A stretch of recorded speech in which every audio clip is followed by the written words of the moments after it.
Hello guys, welcome to my channel E nurse. आज का अपना टॉपिक रहेगा difference between elimination and eradication. ये पहली बात तो ये कि ये किसका पार्ट है, कम्युनिटी हेल्थ नर्सिंग का पार्ट है। अब एलिमिनेशन और इराडिकेशन में क्या डिफरेंस है ये देखते हैं।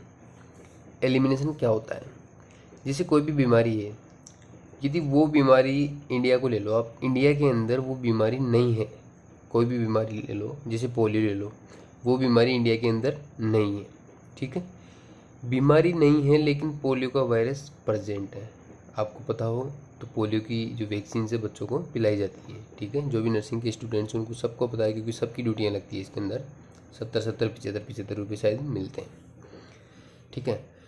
तो क्या है एलिमिनेशन, पोलियो की जो बीमारी है वो प्रेजेंट नहीं है, ख़त्म हो चुकी है इंडिया से, लेकिन वायरस क्या है, अभी भी इन्वायरमेंट में प्रेजेंट है।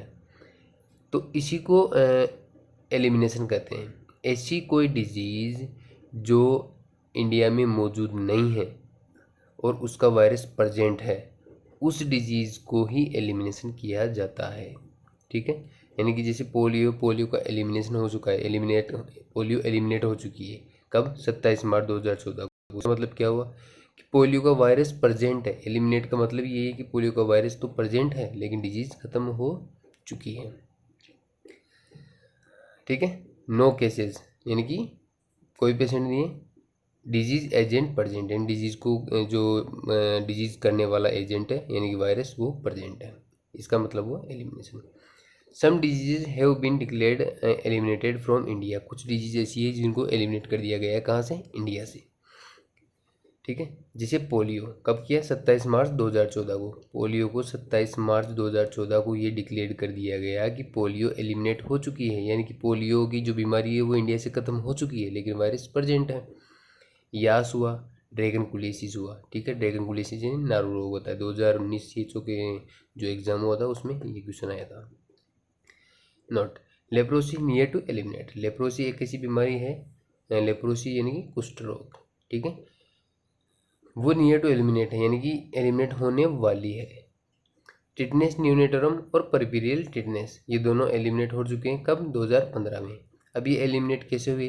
क्योंकि टिटनेस की जो बीमारी कैसी होती है, किसी भी इंजरी से या फिर किसी लोहे की चीज़ के लग जाने से, किसी मिट्टी में भी अगर खेल रहे हो आप, मिट्टी से भी हो सकती है ना, तो उससे बचने के लिए टीटी का टीका लगाया जाता है। अब ये टिटनेस न्यूनेटरम किस में होता है? ये होता है बच्चे में ड्यूरिंग डिलीवरी, और परपीरियल टिटनेस माँ में, ठीक है। तो जब माँ को मतलब प्रेगनेंसी के दौरान ही टीटी का वैक्सीनेशन कर दिया जाता है तो दोनों के अंदर रिस्क बिल्कुल ख़त्म। तो इसको क्या कर दिया गया? एलिमिनेट, यानी कि बीमारी तो खत्म हो गई लेकिन वायरस तो प्रेजेंट है, इसलिए टीटी का वैक्सीन लगाया जाता है। तब किया गया है 2015 में इन दोनों को एलिमिनेट कर दिया गया। अब अपना क्वेश्चन देखो, ड्रैगनकुलिसिस लास्ट केस इन इंडिया। जो ड्रैगनकुलिसिस है इसका जो लास्ट केस आया था इंडिया में वो कहाँ आया था, कब आया था? ये आया था जोधपुर में जुलाई 1996 में। Polio last case in India, polio last case आया था 13 जनवरी 2011 को। ये तो हो गया अपना एलिमिनेशन। अब इसी के विपरीत देखते हैं इराडिकेशन। इराडिकेशन क्या होता है? इसमें तो no case but agent is present. इसमें क्या रहेगा? No case and no agent, यानी कि पूर्णतया बीमारी बिल्कुल ख़त्म हो चुकी है, बीमारी दोबारा हो ही नहीं सकती, ठीक है।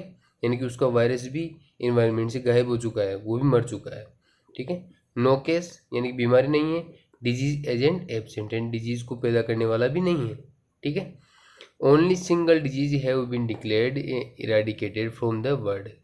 इस वर्ड से केवल एक ऐसी बीमारी है जो इराडिकेट हुई है, यानी कि जिसका ना तो मरीज है नहीं उसका वायरस है, वो है स्मॉल पॉक्स।